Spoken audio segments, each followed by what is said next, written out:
ஒரு வீட்டில் வாஸ்து தோஷம் எப்படி இருந்தாலும் சுவாமி ரூமு சரியான பாகத்தில் அமைஞ்சிருச்சின்னு வச்சுங்களேன், அந்த வீடு சொர்க்க பூமியாக அமையும்.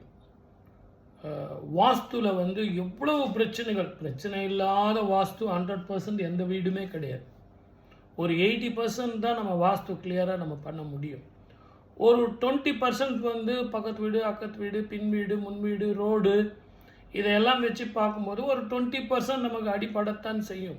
இருந்தாலும் அந்த சுவாமி ரூமு சரியானபடி அமைச்சிட்டிங்கன்னு வச்சுங்க, அது பிரமாதமாக இருக்கும். ஒரு வடக்கு பார்த்த வாசப்படியோ அல்லது கிழக்கு பார்த்து வாசப்படியோன்னா அந்த சுவாமி ரூம் அமைக்கிறது ஈஸி. தெற்கு அல்லது மேற்கு பார்த்த வாசப்படினா சுவாமி ரூம் அமையிறதுங்கிறது ரொம்ப கஷ்டம். அப்போ அந்த சாமி ரூமை எப்படி அமைக்கணுங்கிறத சொல்லித்தரேன். நிறைய பேர் வடகிழக்கு பாகத்தில் சுவாமி ரூம் வைக்கலாமா வைக்கக்கூடாதா அப்படின்னு நிறைய பேர் கேட்குறாங்க. அது உண்மையிலே நீங்கள் வடகிழக்கு பாகத்தில் தான் வைக்கணும், ஈசானிய பாகத்தில் தான் வைக்கணும். ஆனால் அது எப்படி வைக்கணும் அப்படின்னா, கிழக்கு புறத்தில் இருந்து சூரியன் புறப்பாடு மேலே வருது பாருங்கள், அந்த கதிர்கள் சுவாமி படத்து மேலே விழணும். அந்த மாதிரி வச்சு நீங்கள் அந்த ஜன்னல் கதுவோ அந்த வாச கதுவோ நீங்கள் திறந்து வச்சிங்க அப்படின்னா சூரியனது கதிர்கள், காந்த அலைகள் அந்த படத்தில் போய் அந்த வெளிச்சம் போய் உட்காரும். அந்த சூடு ஒரு சிறு வெப்பம் போய் உள்ள ப்ரிசர்வ் ஆகிடும். அதனால்தான் லேமினேட் பண்ணுற சுவாமி படத்தை நம்ம வச்சு கும்பிடுறதில்ல. கண்ணாடி படம் போட்டதை போய் நம்ம வச்சு கும்பிடுறோம். அது எதற்காக அப்படின்னா, இந்த வெப்பத்தை உள்ளே இழுத்துக்கும். உங்களுக்கு முக்கியமான எது மேலே ரொம்ப பக்தி ஜாஸ்தியாக இருக்கோ அந்த மூர்த்தத்தை வச்சு நீங்கள் வழிபடுறீங்க. எனக்கு பெருமாள் பிடிக்கும், எனக்கு முருகனை பிடிக்கும், எனக்கு விநாயகரை பிடிக்கும், எனக்கு அம்மனை பிடிக்கும்.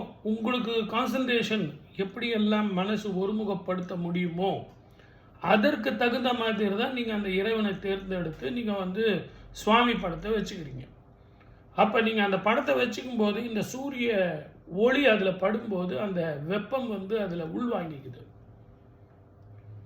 காலையில் வர்ற சூரியன் மத்தியானம் 3 மணிக்கு பார்த்தீங்கன்னா உங்கள் வீட்டுக்கு பின்பக்கமாக போயிடும், வெளிச்சம் வராது. ஆனாலும் அந்த படத்தில் அந்த வெப்பம் இருக்கும், காந்தாலை இருக்கும். நாள் முழுவதும் உங்கள் வீட்டுக்கு சூரிய ஒளி காந்த அலையை உங்களுக்கு கொடுத்து கொண்டே இருக்கும். ஆத்மகாரகனுடைய பலம் உங்கள் வீட்டில் இருக்கும். நிறைய பேர் ஜாதகத்தில் சூரியன் கெட்டு போயிருக்கலாம், சூரியன் ராகுவோடு இருக்கலாம், சனியோடு இருக்கலாம், செவ்வாயோடு இருக்கலாம், சூரியன் சந்திரனோடு சேர்ந்து இருக்கலாம், அமாவாசை யோகத்தில் இருக்கலாம். இப்படி எப்படியோ இருக்கும்னு வச்சுங்க. உடனே உங்கள் ஜாதகத்தை எடுத்து நீங்கள் ரெஃபரன்ஸ் பார்க்காதீங்க. இதெல்லாம் ஒரு இன்ஸ்டன்ட் ஃபுட்டு மாதிரி, இப்படி இருந்தால் இப்படி இருக்கும் அப்படின்னு. ஆனால் உங்கள் ஜாதகத்தை பார்த்தா தான் அதை நம்ம முழுமையாக சொல்ல முடியும். அப்போ இந்த பூஜை அறையில் ப்ரிசர்வ் பண்ண அந்த ஆத்மகாரகன் சூரிய ஒளியை காலையில் யோகாபியாசம் பண்ணுறீங்க, மத்தியான நெய்வேத்தியத்துக்கு உள்ளே ஒரு முறை போகிறீங்க, சாயந்தரம் விளக்கேற்றுறதுக்கு உங்கள் வீட்டு அம்மா போகிறாங்க, எதிரில் குடும்பத்தோடு உட்காந்து யோகம் பண்ணுறீங்க, தவம் பண்ணுறீங்க, பூஜை பண்ணுறீங்க, அர்ச்சனை பண்ணுறீங்க, அபிஷேகம் பண்ணுறீங்கன்னா அந்த சூரிய காந்த ஒளி உங்கள் பேரில் படும். சூரியன் இருக்காது, ஆனால் உங்கள் பேரில் படும்.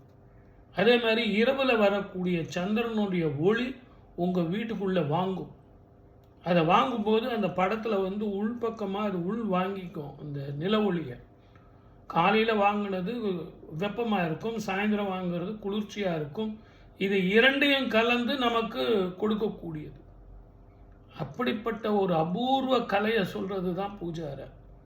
நீங்கள் வடகிழக்கு பாகத்தில் வச்சுக்காதீங்க அப்படின்னு ஒரு சில பேர் சொல்கிறதும், வடகிழக்கு பாகத்தில் இருக்கவே கூடாது, வெயிட் ஏறவே கூடாது அப்படின்னு சொல்கிறதும், இது என்ன 1.5 டன் ஏசியா அப்படியே போய் வெயிட் ஏறுறதுக்கு? அதெல்லாம் ஒன்றும் கிடையாது. சுவாமி ரூமுங்கிறது ஒரு அளவான வெயிட்டு தான், அது ஒன்றும் தப்பு இல்லை. ரெண்டாவது ஈசனது பாகம், ஈசனது தலையில் உட்காந்து நீங்கள் பண்ணுறதுங்கிறதே மகா புண்ணியம். வாஸ்துங்கிறது ஏதோ வாய்க்கு வந்தபடிலாம் பேசுறது இல்லை. அளவான காற்றும் அளவான வெளிச்சமும் எங்கே நீங்கள் அதிகமாக எடுத்துக்கிறீங்களோ அந்த இடம் உங்களுக்கு ரொம்ப நல்லா இருக்கும். உங்களுக்கு ஆயுள் ஆரோக்கியம் நல்லாயிருக்கும், மன நிம்மதி வரும், சந்தோஷம் வரும், பண வரவு வரும், வீட்டில் சண்டை சச்சரவு பிரச்சனைகள் இருக்காது, மன நிம்மதியை தரும். இதையெல்லாம் தரக்கூடியது தான் அந்த வடகிழக்கு பாகம். அந்த வடகிழக்கு பாகத்தில் பூஜை செய்யறதுக்காக கொடுக்கப்பட்ட பாகம், மன நிம்மதியை தேடக்கூடிய இடம், ஈசன் வாழும் பாகம், ஈசனது தலைபாகம். ஆகவே அந்த இடத்துல போய் ஒரு பெட்ரூம் வச்சுக்கிறதோ அதெல்லாம் பாத்ரூம் வச்சுக்கிறதோ அவ்வளோ நல்லதில்லை. ஆனால் அங்கே நீங்கள் படிக்கிறதுக்காக பிள்ளைங்களுக்கு ஒரு ரூம் ஏற்படுத்தி கொடுக்கறதோ, ஒரு டேபிள் சேர் போட்டு கொடுக்கறதோ ரொம்ப ரொம்ப அற்புத பலனை கொடுக்கும். அதே மாதிரி என்னுடைய அன்பு நேயர்களுக்கு ஒரு சின்ன வேண்டுகோள், இந்த வடகிழக்கு பாகத்தில் நீங்கள் வெளிச்சமே இல்லாத, ஒரு கதவும் இல்லாமல், ஒரு விண்டோவும் இல்லாமல், சூரிய வெளிச்சம் வராமல் நல்ல செபுரை போட்டுட்டு, அதுக்கப்புறம் ஸ்க்ரீனையோ நல்லா போட்டு ஏசி போட்டுக்கிட்டு நீங்கள் பண்ணிங்கன்னா பிரயோஜனம் கிடையாது. அதனுடைய பர்பஸை நீங்கள் முதல்ல புரிஞ்சுங்க. வடகிழக்கு பாகத்தில் சுவாமி அறை, பூஜை அறை இருக்கணும்னு சொல்கிறதுனுடைய உண்மையான அர்த்தமே ஆத்மகாரகன் சூரியனது அந்த ஒளியை உள்வாங்கிக்கணும். அப்படி உள்வாங்கும்போது வீட்டில் வாஸ்து தோஷம், கண் திருஷ்டிகள், பில்லி சூன்யங்கள், துஷ்ட கிரகங்கள், வேற யாராவது ஒம்மல், எதிர் வீடு, பக்கத்து வீடு, அவனுக்கு என்னப்பா அவனுக்கு கார் வச்சுன்னு பங்களா வச்சுன்னு நல்ல பிரமாதமாக இருக்கான் அப்படிங்கிற அந்த ஒம்மல். ஒரு சில பேர் இந்த ஃபங்க்ஷனுக்கெல்லாம் போயிட்டு வருவாங்க. ஃபங்க்ஷனுக்கெல்லாம் போயிட்டு வந்த பிறகு பார்த்திங்கன்னா அவங்களுக்கு உடம்பு கை வலி, கால் வலி, மூட்டு வலி அப்படின்னு இருக்கும். அது எல்லாம் போக்குறதுக்காகத்தான் இந்த சுவாமி ரூமில் யோகம் பண்ணுறது, கற்பூர ஆரத்தி காட்டுறது, பச்சை கற்பூர தூபம் போடுறது, சாம்பிராணி புகை தூபம் போடுறது அப்படின்லாம் நம்ம சொல்லி கொடுக்குறோம். ஆகவே என் அன்பு நேயர்களே, வடகிழக்கு பாகத்தில் சுவாமி ரூம் அமைக்கலாமா கூடாதா அப்படின்னா தாராளமாக அமைக்கலாம். அதுதான் உத்தமம். அந்த இடத்துல இருக்கிறது தான் மிகப்பெரிய சந்தோஷத்தையும் ஆரோக்கியத்தையும் தரும். மருத்துவ செலவு குறையும், டாக்டர் செலவு இருக்காது. ஏன்னா அதிகமான டி விட்டமின் தரக்கூடிய ஆத்மகாரகனுடைய சூரியனது ஒளியை உள்வாங்கிக்கிறீங்க. உள்வாங்கும்போது என்ன கிடைக்கும்?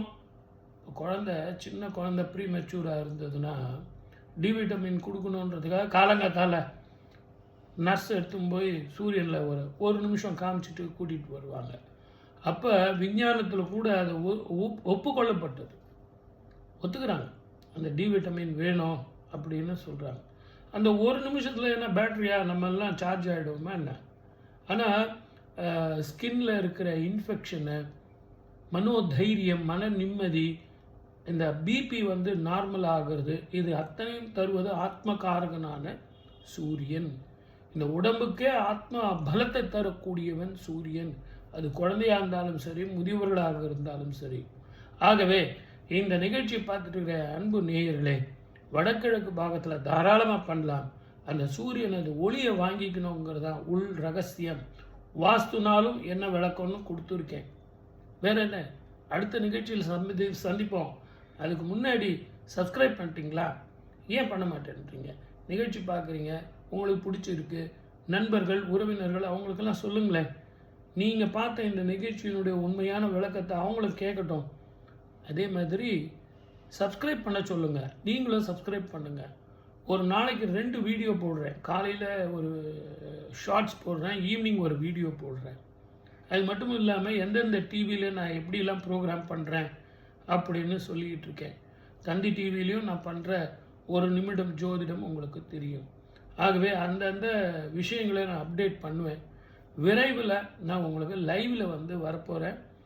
இதே கூகுள் மீட்லேயும் சரி, அப்படி இல்லைனாலும் யூடியூப்பில் லைவ்லேயும் நான் உங்களுக்கு வரப்போகிறேன். அது எந்த நேரம் என்னங்கிறத நான் உங்களுக்கு சொல்கிறேன். நன்றி, வணக்கம். சர்வே ஜனா சுகினோ பவந்து.